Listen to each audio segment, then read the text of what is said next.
Olá, começando mais uma ABC da Notícia. Nosso programa traduz o noticiário do dia a dia de uma maneira simples e acessível. Aqui a gente não termina uma edição sem você entender tudo sobre o tema do dia. Aliás, hoje nosso assunto é desses que a gente ouve muito por aí e não consegue digerir muito bem. Vamos lá, se você adivinha. O que é, que envolve muito dinheiro, tem bastante em países onde só a pobreza cresce? Vou dar mais uma dica. Muita gente ganha dinheiro com ela, menos o povo.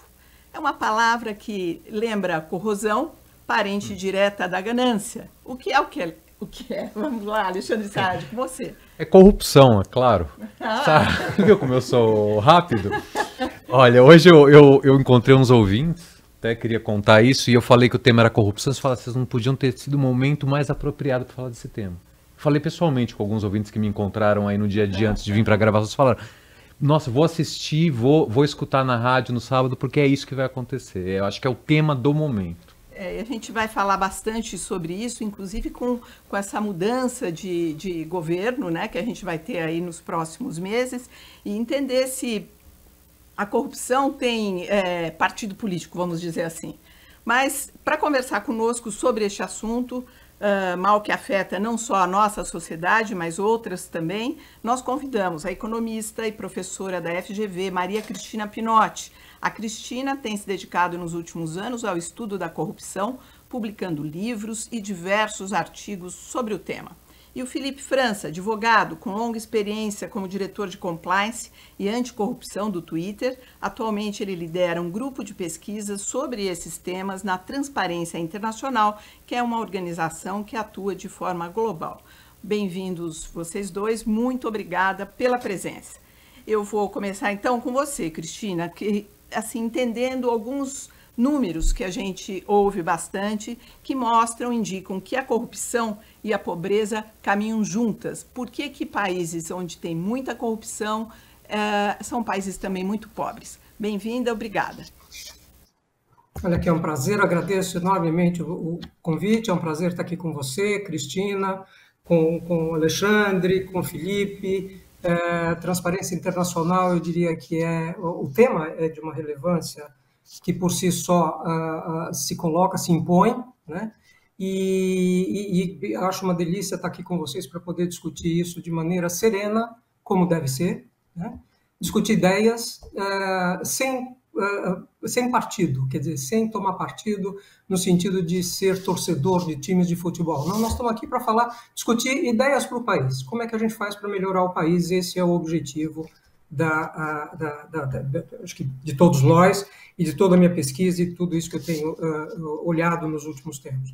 O tema que vocês propuseram hoje, quer dizer, corrupção e educação, é extremamente oportuno e é uma maneira muito adequada de colocar o problema, porque é o seguinte, se a gente vamos pegar a educação para fazer o gancho com a corrupção. O Brasil gasta com a educação mais do que a média dos países da OCDE. Países desenvolvidos da OCDE. Quer dizer, nós gastamos, em 2019, por exemplo, 5,6% do PIB, enquanto que a média dos países da OCDE gastou 4,4% do PIB. Então, a gente gasta muito em educação. Cristina, só a OCDE, porque aqui no ABC a gente tem que traduzir tudo, não vale letra de médico, então a gente tem que... Tá bom, tá, eu me confundo porque eu falo um pouco em inglês, então, OCDE, pronto. E aí, bom, a gente gasta mais do que eles e a nossa posição no PISA, que é uma maneira de avaliar o desempenho escolar, entre 70 países, os 10 últimos, em matemática e em português. Ou seja, o nosso investimento, esse grande investimento que vem sendo feito em educação, não está sendo bem utilizado, né? Bom, existem várias razões para isso, tem questões históricas, enfim, mas nós não podemos deixar de lado a importância da corrupção para explicar esse resultado pífio de tanto gasto com a educação, né?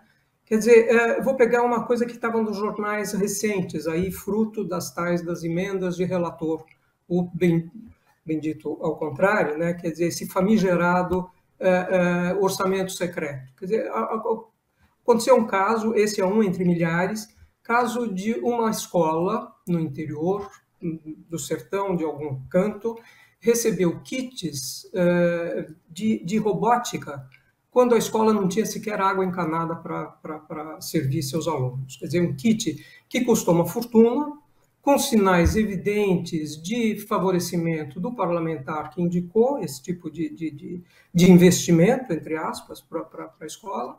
E, obviamente, isso é um caso típico de corrupção. Quer dizer, o dinheiro todo, essa montanha de dinheiro que é investido em educação, parte dela vaza para os elementos para as ocorrências de corrupção que acontecem, né? Isso não acontece só na educação. Infelizmente, os países que têm corrupção elevada, níveis elevados de corrupção, costumam ter um padrão de comportamentos comum a todos eles, que é assim, os serviços públicos em geral são de péssima qualidade, e aí nós estamos falando de educação, nós estamos falando de saúde, nós estamos falando de segurança pública, nós estamos falando de infraestrutura e tudo mais, né? Com isso, a gente tem criminalidade muito alta, tem saúde péssima das pessoas, tem crianças que não aprendem na escola, portanto, é impossível crescer. O país não cresce, a gente fica ligado a esse círculo vicioso entre crescimento baixo ou pobreza e corrupção elevada. Isso acontece não só no Brasil, é um padrão internacional, é um padrão que a gente detecta em todos os países nos quais a corrupção é elevada. Mudança para isso, quer dizer, o que está na raiz de tudo isso são leis, regras, comportamentos que precisam ser alterados, deixando de olhar os interesses específicos de grupos que se aproximam do poder e pensar no bem comum. Quer dizer, o governo ele é eleito, ele existe para cuidar da população e não para cuidar dos seus amigos. Essa é um pouco a introdução que eu faço. Tá. Eu gostaria aqui de ouvir o Felipe de uma maneira bem concisa. O que é corrupção? Legal. Corrupção, a gente estava até conversando isso alguns minutinhos aqui atrás. Corrupção, a palavra vem corrupção. O de coabitação, de comunhão, requer sempre dois. Então vão ser dois fazendo alguma coisa errada, né? Dentre as várias definições que tem, sempre tem um elemento importante ali, né? Que é alguém colocando o interesse pessoal, privado, acima do interesse público, né? Então a corrupção pode tomar forma de conflito de interesse, indicação de parentes e amigos para os cargos, independentemente de critérios e objetivos. Você vai ter a corrupção clássica, como a Cristina acabou de falar aqui, que é o cara, enfim, em conluio com um particular, deixar de entregar um produto numa escola e mesmo assim superfaturar o preço ou dizer que aquele produto foi entregue, enfim. A corrupção, ela sempre está, então, associada com esse critério aí de dois, né? E também associada a justamente quando essa pessoa se deixa levar ou coloca o interesse dela primeiro, acima do interesse público. Sim, né? a gente, Felipe, costuma escutar a corrupção no ambiente público, né? Isso é muito comum. Você mesmo estava dizendo que não existe casamento entre uma pessoa só, né? Quer dizer, se é tem que ter dois, né? Como é que é essa relação do público com o privado? Quer dizer, e existe corrupção, a gente pode falar de corrupção somente no âmbito privado também? Boa pergunta. Para quem estuda, enfim, a Inglaterra passou uma lei em 2010 que foi assim pioneira. Ela passou a considerar praticamente equivalente a corrupção do agente público com a corrupção privada também. Tá? Aqui no Brasil a gente isso não está coberto, né, em legislação nem nada, mas a Inglaterra já saiu adiante nesse sentido. É lógico que dentro do ambiente privado, a régua, vamos dizer assim, das políticas das empresas, políticas internas que os empregados estão sujeitos, elas sim sobem a régua e dizem, olha, corrupção aqui vai valer tanto para o agente público como para o privado também, relações de negócios também. A gente chama de compliance, isso, quando a gente fala de compliance, que essa palavra em inglês é confusa, é isso que você está querendo dizer, quer dizer, uma regra interna da empresa para evitar qualquer tipo de corrupção ou algo parecido, é isso? Exatamente. Então, eu queria então voltar com a Cristina para falar do público. Qual que é a regra? O Felipe está dizendo aqui um pouco sobre o ambiente corporativo. No ambiente público, qual é a regra para o uso do dinheiro público que poderia evitar a corrupção que envolve o público, que imagina, é a fatia mais desejada pelos corruptos. Isso, eu só um parênteses, estou de pleno acordo com a questão da Inglaterra, tudo é perfeito, eu acho que é para aí que a gente tem que caminhar. Agora, tem um agravante no caso da corrupção pública, que é o seguinte: quando você tem corrupção só entre entes do setor privado, isso acaba transferindo renda entre agentes do setor privado. Quando você, e essa é uma parcela pequena da corrupção, o grosso da corrupção, de fato, passa pelo governo, e aí ela é mais do que maléfica. Por quê? Porque ela está distribuindo o dinheiro nosso, o dinheiro do imposto que nós pagamos, que é o dinheiro que está no orçamento público, né? Então, assim,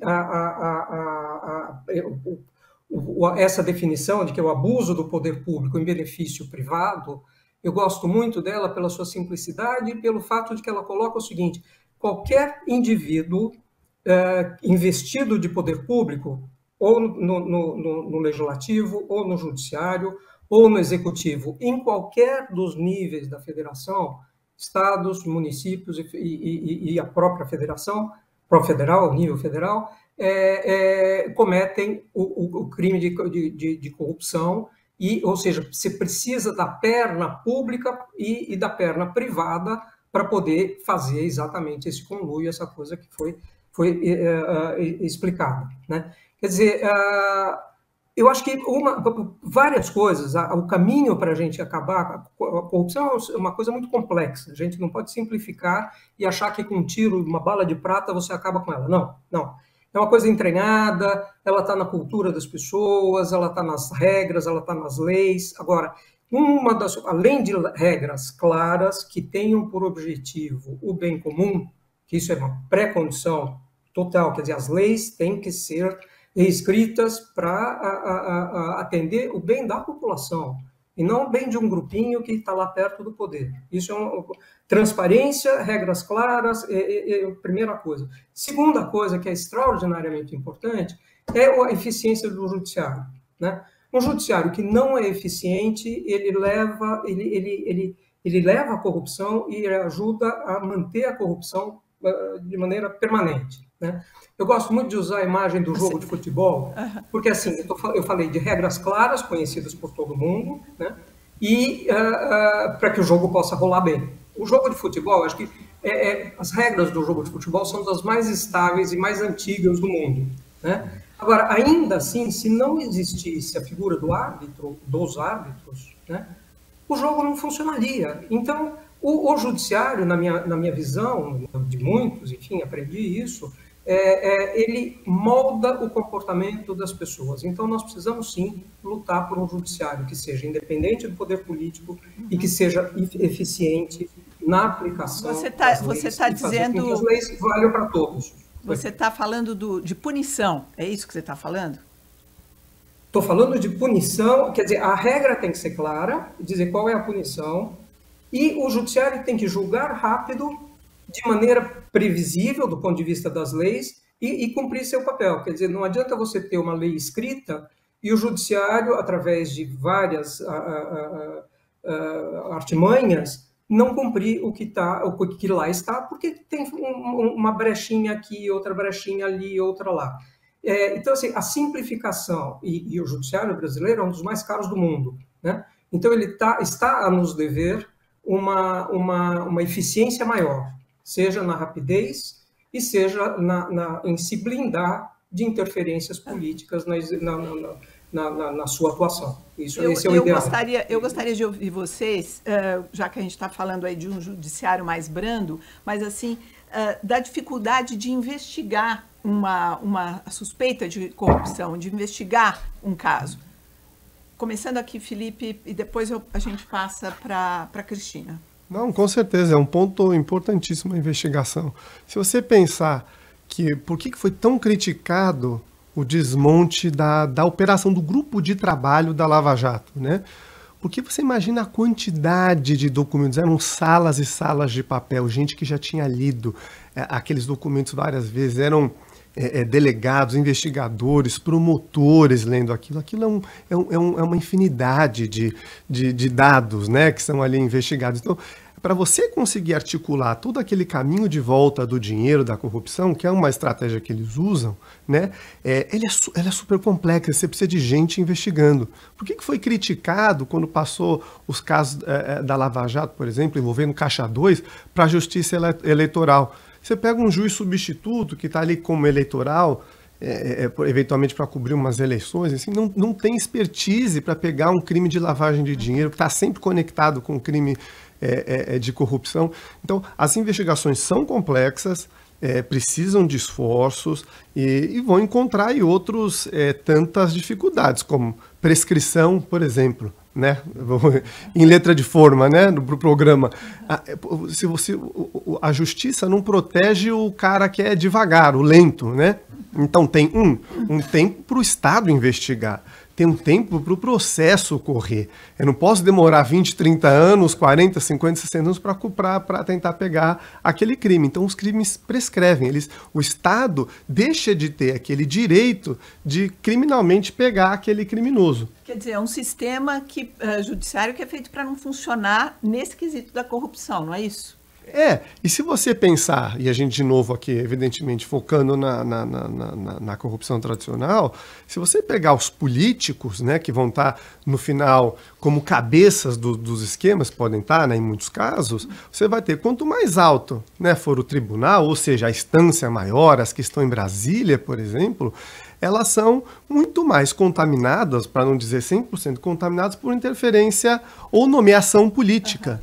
Né? Então... mas tem uma expressão que eu acho que atravanca tudo. Você falou agora do nível mais alto, me fez lembrar disso na hora, que é o foro privilegiado. Cristina, gostaria de te ouvir sobre isso. Pois a gente tem várias porteiras que impedem não é por acaso que acontece isso com as operações que tentam combater a corrupção. Se a gente pegar, tem uma lista enorme de... O combate à corrupção não nasceu com a Lava Jato, nem com o Mensalão.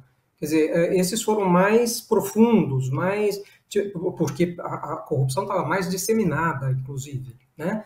Mas pega a história, assim, a lista é infinita de operações que foram feitas para tentar investigar e punir a corrupção, né? Um parênteses, as investigações, esse tipo de operação é absolutamente fundamental para desvendar o que acontece, apurar o que está acontecendo, mostrar para a população o que está sendo feito com o dinheiro dela, dinheiro do seu imposto, né? E punir, recomendar as penas. E a partir daí a coisa tem que caminhar. Não caminha... Agora, um detalhe.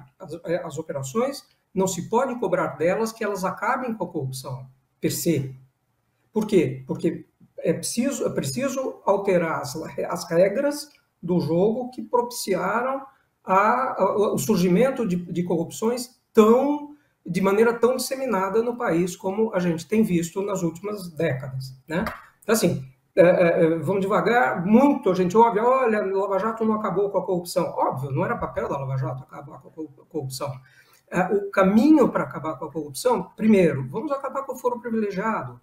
Por que os parlamentares precisam ter foro privilegiado? Por que os membros de empresas públicas precisam ser protegidos? Ou seja, é curioso, porque naqueles locais onde é mais comum que ocorra a corrupção, dentro do poder público, as pessoas são protegidas como se fossem duas justiças. Você tem a justiça comum para nós e uma justiça privilegiada que vai direto para foros, cuja interferência política é muito mais forte do que na primeira instância. Sem contar na quantidade de recursos, né, que existem, sem dúvida, que é uma vergonha, assim. Olha, mas antes de encerrar esse bloco... Feito para não funcionar. Feito para não funcionar, exatamente. E, quer dizer, quem tem bons advogados se dá super bem, né? Porque, imagina, os advogados entendem muito bem como é o caminho das pedras, né? Agora, antes da gente encerrar esse bloco, eu gostaria de ouvir vocês, porque se fala muito de dois tipos de corrupção, a grande corrupção e a pequena corrupção. Então, eu gostaria em poucas linhas, assim, a gente explicar para o nosso ouvinte quando a gente fala da grande corrupção, do que a gente está falando, e da pequena corrupção, de quem que a gente está falando. Quem quer começar? Cristina começa e aí o Felipe encerra aqui esse bloco. Ok. Grande corrupção é aquela que envolve poucas pessoas, geralmente funcionários de alto escalão do governo, né, dos três poderes, de algum dos três poderes, mas sempre alto escalão, poucas pessoas, obras públicas muito caras, de enorme valor, empreiteiros, grandes empresas. Então, é tudo grande. A grande corrupção é uma coisa enorme, obras de bilhões em que 1%, 2%, 3% faz a festa de muita gente, né? Essa foi aquela que foi desvendada pela Lava Jato, todos já viram, não só pela Lava Jato, mas as outras operações que vieram juntas. Tinha a mesma coisa em Eletrobras, tinha em vários outros lugares. A Lava Jato é só uma que cuidou da Petrobras. A pequena corrupção é aquela que passa pelo cidadão comum, que é o quê? Vem um agente público que pede propina para uma pessoa que foi tentar matricular seu filho na escola pública, ou que foi tirar um documento, ou que foi tentar levar o filho ao médico. Esta corrupção no Brasil é baixíssima. Um relatório, isso depois o Felipe pode falar melhor, um relatório da Transparência Internacional de 2019 mostra que o Brasil tem o menor nível dessa pequena corrupção, 11% só das pessoas admitiam haver pagado esse tipo de corrupção ou de propina, etc., enquanto que México era 35%, Venezuela 50%, etc.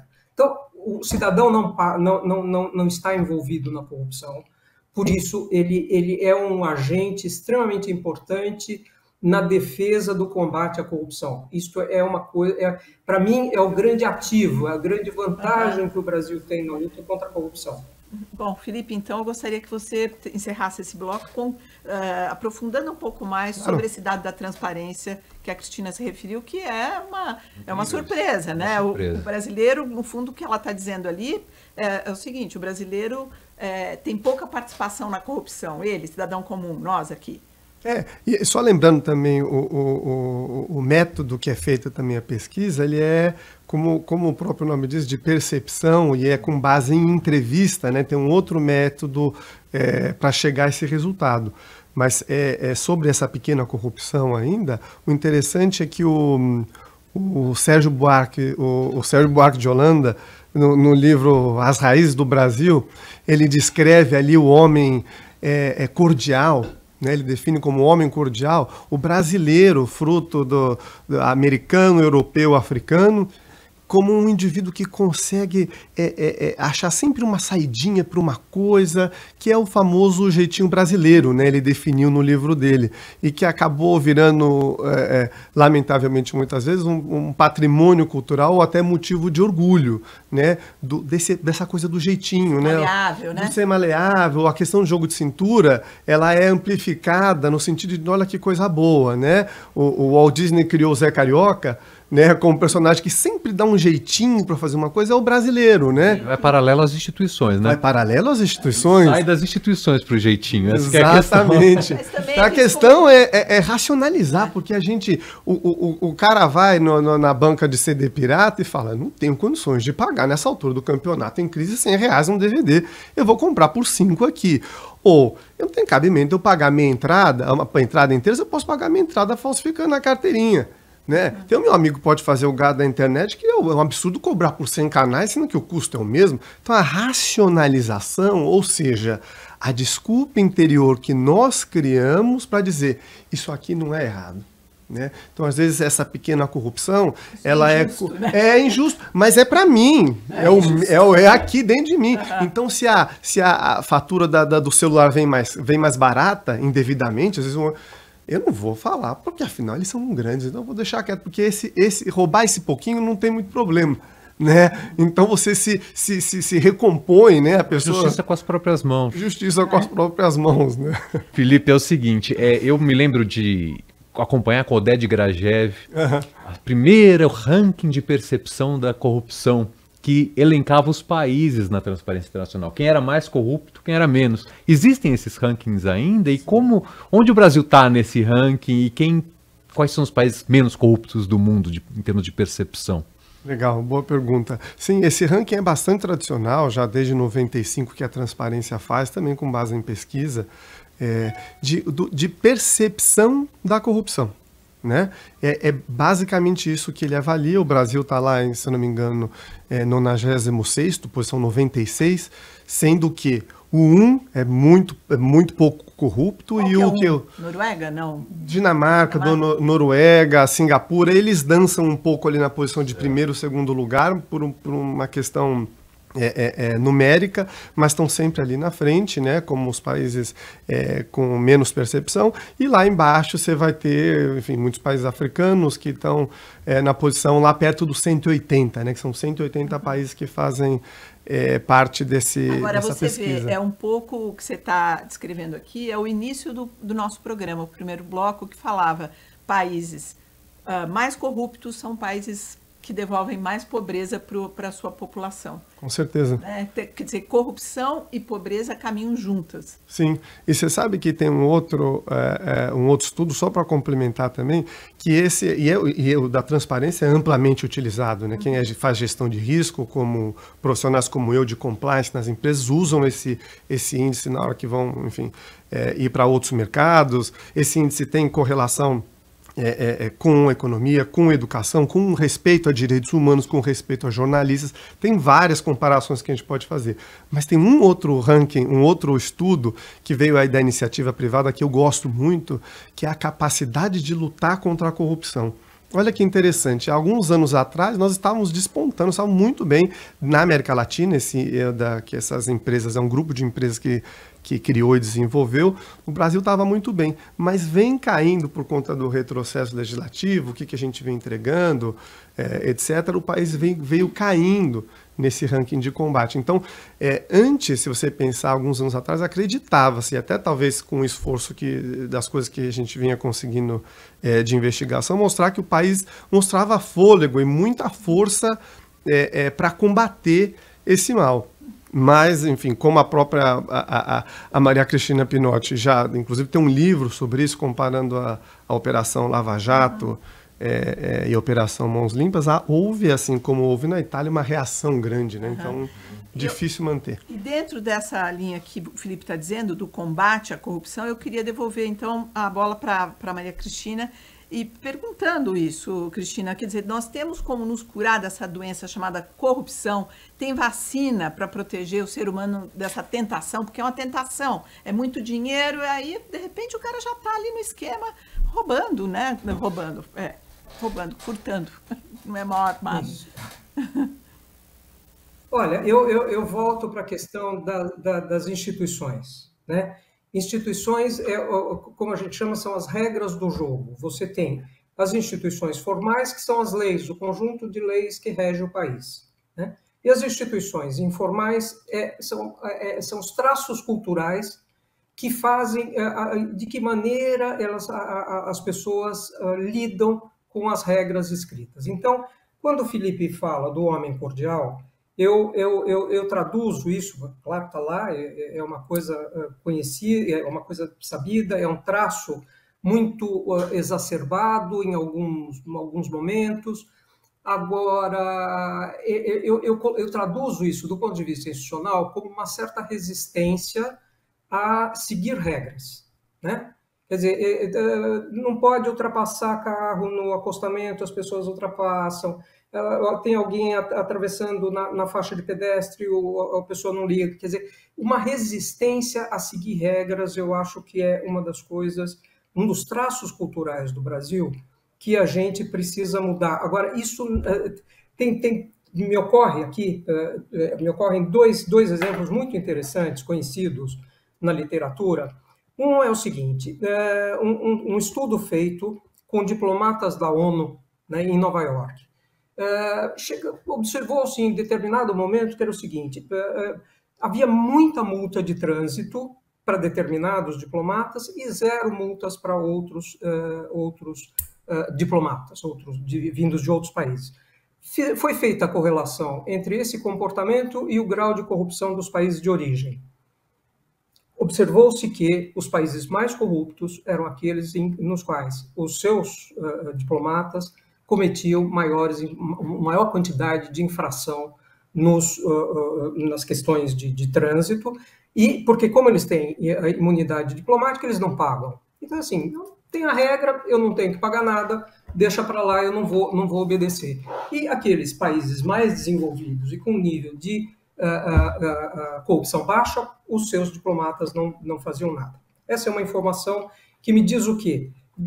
A pessoa carrega para onde ela vai, ela pode estar no Brasil, ela pode estar no México, ela pode estar na Argentina, ela pode estar nos Estados Unidos ou na Inglaterra. Ela leva consigo os valores do país de onde ela veio. Agora, um outro estudo extremamente interessante, feito com estudantes de graduação que chegavam do mundo inteiro, que chegavam na Inglaterra para estudar, percebeu-se também, foi feita uma pesquisa e percebeu-se que aqueles que vinham de países mais corruptos tendiam a cometer atos de corrupção com mais frequência do que os outros, que vinham de países onde não havia corrupção.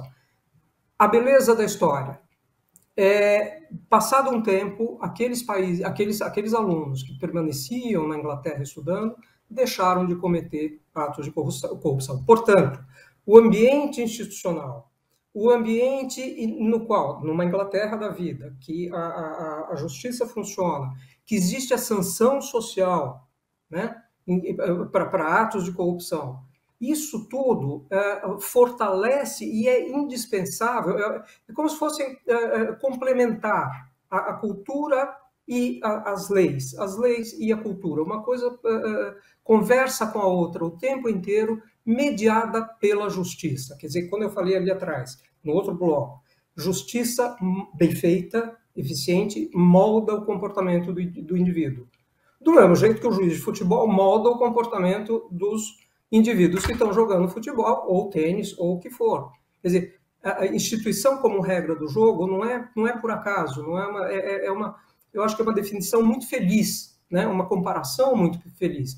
Para ter um bom jogo, você precisa ter boas regras, claras, eficientes, e boa justiça que conduza. Então, assim, regras claras, todo mundo sabe. A Transparência Internacional, inclusive, participou de um livro extraordinário, editado, acho que 3 ou 4 anos atrás, com 100 medidas, 200 medidas para mexer na legislação brasileira, foro privilegiado, prisão em segunda instância, blindar as agências reguladoras, um monte de coisa. O caminho é sabido. Por que ele não vai? Porque precisa de vontade política. Vontade política é um executivo que entre envolvido e a sociedade fazendo pressão no legislativo para que mude as regras do jogo. Cristina, só para encerrar, eu gostaria de que você, mas tem que ser bem sucinta mesmo, que é o seguinte, você diz que a corrupção não tem partido político, então não tem um melhor, o outro... Sim. Explica melhor para a gente deixar, inclusive, aqui a nossa visão isenta sobre o assunto. Olha aqui, vamos partir rapidíssimo, parte da definição de corrupção. Abuso do poder público em benefício privado. Quem é que está no governo? O poder público, portanto, é quem está no governo participando do legislativo, do executivo ou do judiciário, né? Se no legislativo, no executivo, estiver um partido político de direita e houver corrupção naquele momento, a corrupção será feita por quem estava no governo de direita. Se estiver no governo um partido de esquerda, né, e houver corrupção, é uma corrupção feita por um partido de esquerda. Então, não tem direita ou esquerda. Corrupção é um ato maléfico, um malefício que traz um malefício para toda a sociedade, independentemente da coloração política de cada um. Uhum. Obrigada. Ale, só para encerrar, por favor. Claro, Felipe, eu queria saber qual é a jabuticaba. Qual que é, já que a gente está bem na corrupção pequena, como foi dito, qual é a fruta endêmica, qual é a corrupção endêmica, o que só acontece aqui, endêmica, o que só acontece em determinado lugar. Qual é a característica da corrupção brasileira? Olha, é uma competição difícil para muita coisa, mas talvez a gente desponte aí no número de pessoas protegidas pelo foro privilegiado. Isso é uma coisa. Tem na Colômbia, tem em outros países, tá? O princípio dele é bonito, etc. Mas o número de pessoas que estão cobertas pelo foro aqui é uma coisa que você não vê em nenhum outro lugar. Aliás, pesquisa feita até por estudiosos do próprio Senado Federal, isso aqui é uma coisa desproporcional. Bom, gente, eu quero agradecer muito o nosso programa de hoje. Pena, mas o nosso tempo chegou ao final e esse assunto, ó, vai longe, vai longe. A gente tem que revisitar esse tema e vocês são muito bem-vindos novamente aqui para participar do ABC da Notícia. Nosso tempo chegou ao final, eu quero agradecer a participação no programa de hoje da economista e pesquisadora Maria Cristina Pinotti e do Felipe França, que é advogado e também pesquisador da organização Transparência Internacional. Agradeço também a presença do jornalista Alexandre Sayad, com um olhar sempre atento aí para a educação para as mídias, e também a colaboração na produção executiva da Mônica Quezan, pela Band FM, Band News FM, o apoio operacional foi do Gustavo Giovanni e a coordenação foi do Renan Suquevicius. Lembro que esse programa tem o apoio da Unesco Mil Alliance. Eu sou Maria Cristina Poli e este foi o ABC da Notícia que você encontra em todas as redes sociais e nos ouve também pelo Spotify. Tchau e até a semana que vem.